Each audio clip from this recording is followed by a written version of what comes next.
Nananawagan ang Department of Foreign Affairs sa natitirang mga Pilipino sa Gaza na samantalahin ang pagkakataon o malis na habang bukas ang Rafah border crossing. Ayon kay DFA Undersecretary Eduardo De Vega, nagiging mas kritikal na ang sitwasyon sa Gaza. Sa kabuang 137 na Pilipino naninirahan sa Gaza, 111 na ang umalis. Sa kasalukuyan, 26 na Pilipino ang nag-aatubiling pang umalis dahil sa nais nilang manatili kasama ang kanilang mga mahal sa buhay na Palestinian.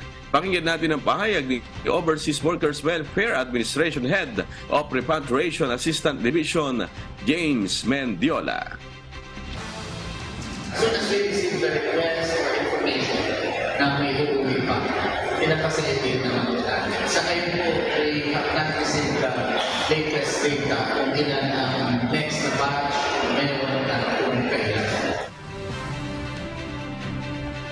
Samantala, dumating na kahapon sa NAIA ang ikapitong batch ng mga repatriated overseas Filipino workers mula sa Israel.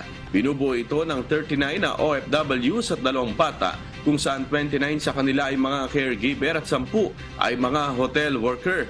Bilang suporta sa mga pangangailangan ng mga OFWs, nag-commit ang iba't ibang ahensya ng gobyerno na magbigay ng cash assistance, livelihood support at iba pang uri ng tulong.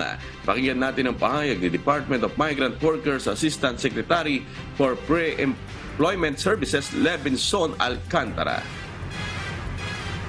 Lahat po ng servisyo na karampatan para sa kanila ay ating pinahangin. Pagbaba po nila kanina sa aeroplano, we conducted a profiling exercise. Kinuha na po natin ang mga profile nila para doon sa job matching, kung pipiliin po nila muling maghanap ng trabaho para sa reintegration program kung sakali naman mag-forward sila at mag-desisyon na magkaroon ng hanap buhay na permanente na dito sa Pilipinas.